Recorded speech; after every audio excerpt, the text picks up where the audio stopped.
Like, should I just go through all these different characters and attempt to fucking describe them all somehow? Should I? Like, I'm gonna show how little I know about a good chunk of them. Yeah, I'm gonna show how little I know about a good chunk of them, but I'm gonna try to describe at least, you know, at the most basic level some of them. So we're talking about the OGs. This is who I'm talking about. Chizuru's on this team. If everybody's grouped in threes because everybody's on a team. This is a 3v3 game. Everybody's part of a team canonically. So like in this instance, it'd be Kyo Kusanagi, Yori Yagami, and Chizuru. They're all a member of the team, and they have because they're the main like Trinity trio of KOF, the early KOF games. Kyo being the protagonist, Yori being the rival, and then Chizuru being kind of like the teller of things to come, like, you know, why we need to all work together and kind of shit. So I mean, fire moves. I mean, he's got fire moves. I think kind of like Yusuke-ish vibes as far as personality goes. Yori super edgy, but he's got that purple flame and shit. You know Yori. Come on. Chizuru, she'd just be sending clones of herself, like you said, Peanut. That's that Naruto shit. But like I said, she came out in '96. I don't know my Naruto dates, so I couldn't tell you when was what came first. But after that, the next protagonist that I was talking about, we can start with K-Dash. K-Dash is a clone of this dude, and he has fire moves, but he's also just kind of like a cooler version. You know how 2000 the whole in the early 2000s the whole vibe was make everything look as extra cool as possible.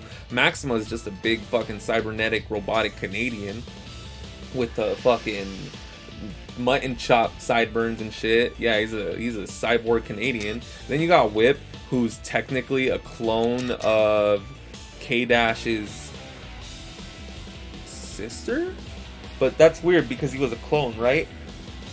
Or something. I don't know. Don't ask me.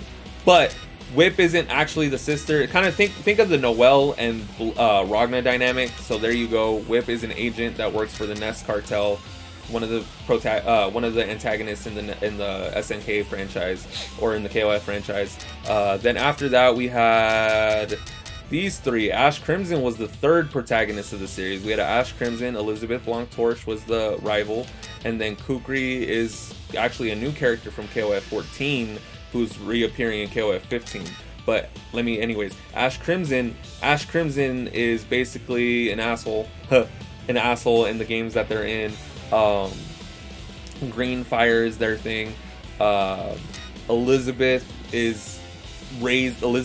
family raised Ash Crimson after I guess he was an orphan, and then he ended up burning down the estate or something like that. And then Kukri is just like mysterious. He's kind of just a troll, an edgelord, an asshole. Yeah, there you go. And then he's the antagonist of KOF SNK heroines, so do whatever you want with that information. So there's some extra information right there. You got Terry Bogard, you know, from Super Smash Bros. Just kidding, it's Fatal Fury. Don't get upset, guys, because oh my god, I already had people butthurt about Kazuya and fucking Smash Bros. Joke that I made on TikTok. Andy Bogard, Terry Bogard's brother. Joe Higashi needs no introduction. He's Joe Higashi, the motherfucking shooter, the Muay Thai champion. Then we got, let's see, Ryo Sakazaki, who's the protagonist of the Art of Fighting series, or one of the protagonists. Robert Garcia is part of it, and King is a bartender. They're all canonically from the same city, like all the KOF main people, like the Fatal Fury, Art of Fighting shit takes place in Southtown. So these people link up even though they're from different games. I don't know much about them other than that. I don't know shit about Ryo and Robert. Then your newest protagonist for this current KOF 14 and 15 arc is Shune, which is, I feel like, a focus group idea of like, hey guys, let's make this like as cool and trendy and millennial and zoomer and possible, and they did too much. And then Matenkin is just a dude who likes to sleep, and he has charge moves, and they're all based on how much he rests, aka holding the charge. And then Bennymaru's been around since the very, very beginning. He's actually holding the, believe it or not, Bennymaru holds the record for the most canonical KOF titles. So having won the King of Fighters tournament, so basically he's just in it to win it. He'll team up with whoever he thinks got the chance. But in this instance, I think he's kind of playing more of a mentor role to these two. They're buddies. And then who do we got? I'm not getting to DLC yet. We got Antonov, who was the host of the last KOF tournament for KOF 14 tournament. No other reason than he just wanted to show everyone he's the king of fighters. No ulterior motive, no agenda, no anything like that. He just wants to bring the best fucking show. I respect the fuck out of it. He's going Hulk Hogan. He's going Macho Man Randy Savage. Fucking rest in peace to that man. Then you got Ramon, the man, the myth, the legend, the motherfucker Ramon himself. You know, the people's champ, a la Paul Wall. You know, see me in Tekken Paul. King of Dinosaurs is Tizok, but he got his ass beat by Nelson, who's a Brazilian boxer from KOF 14 who didn't come back in KOF 15, or as far as we know. And he lost to, I don't know why I did that. He lost to Nelson in a fight. Tizok was a wrestler, a Mexican wrestler as well, and he ended up changing personalities, so now he's the King of Dinosaurs. So this is his villain era. Cronin is basically an Akira ripoff, but people don't. SNK doesn't want to admit that. Kula was made to be the rival of K-Dash, and she's ice, where K-Dash is fire. Just put it like that.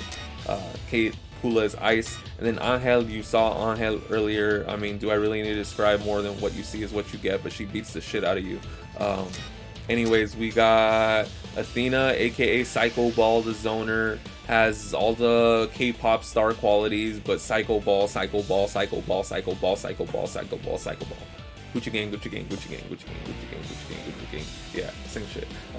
Mai, also from Fatal Fury, with actually the fiance of this motherfucker right here, but this motherfucker doesn't want to commit. Toxic boy for life. He's devoted to his training. Mai's pressuring him to fucking get married. Every fucking opportunity she has. Yuri is Ryo's sister, I believe, and she's kind of more of like a Sakura from Street Fighter kind of vibe. I mean, if you know Sakura from Street Fighter, there you go. I know I'm jumping around here. Sherman Yoshiro and Chris are actually low-key villains. They're part of a rock band. They're all called CYS. Look at their names. And then, but they were invited to the KOF tournament, and they ended up being vessels for Orochi, like some fucking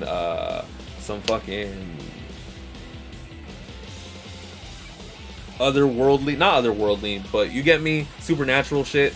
So yeah, but this is them in their their regular form, different move, or their base forms. You have them up here. You have Orochi versions of them that you can get them as a DLC, and they have different move lists, even though they look kind of the same, but they also looks different. Like Shermie has purple hair instead of the red. Who else we got? I know I'm jumping around. We've done Blue Mary, I think, is dating Terry. That's all I know. And she used to be a bad guy, right? Or I don't know too much about her. Vanessa is a secret agent. She was introduced in KOF 2000 alongside Ramon. That's where the games they were both introduced in.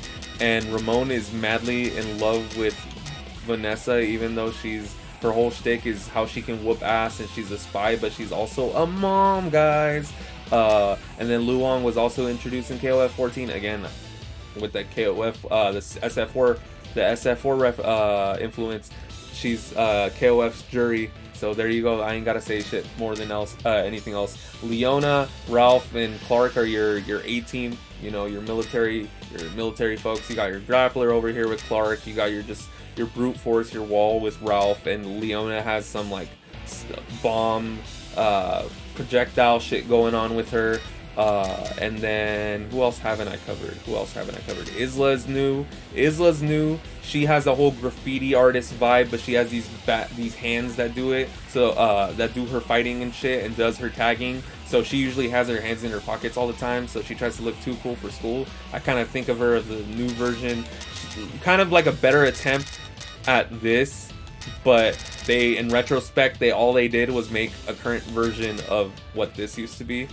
And then Heiden's been around for a while. He's kind of like run these guys, but he's working with these two for this game for story reasons. Dolores is new as well. You don't know much about her other than she wasn't alive, but now she was alive due to the what happened in KOF 14. Basically, what happened in KOF 14, KOF 13, fucking Ash Crimson over here basically saved the world by causing a time paradox, just wiping out his ancestor, and therefore he wasn't born.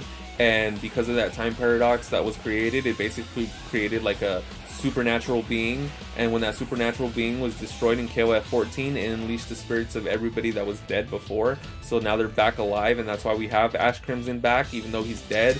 These three have been technically canonically dead, I believe. And then Dolores was dead, and I guess she's also connected to Kukri, adoptive mom. And then you got Geese Howard, who's the villain of the Fatal Fury games, you know, Mr. Predictable himself, Mr. Tekken himself. Billy Kane is a helper, you know, the helper. He's the worker, the jobber for Geese Howard. Ryuji is crazy as shit, and he's technically also right there with Yoshiro, Shermy, and Chris, but he's just kind of out there just being rogue. He just kind of went rogue and doing his own thing. Rock Howard is the son of Geese Howard. You know, I don't know if you know that, but believe it or not, he was raised by Terry. So he's actually a good guy. B. Jenny's a pirate. She's a rich girl pirate. And all her pirate homies basically do whatever she wants, hand and foot. And then Gato is basically an angry motherfucker who's on the search for some answers. Or on the search for his sister, right? On the search for his sister. He's overprotective, but he's also just overtly serious, and he'll whoop your fucking ass. And then you got Halmaru coming into the game soon. You got Darlie coming into the game soon, and Nakaruru coming into the game soon. I mean, no descriptions for now. Omega Rugal was the first villain of the first KOF game, I believe, and that's what he is. He's just a reference to an old boss character. He was dead, now he's not. So yeah, that's the cast of KOF 15, guys.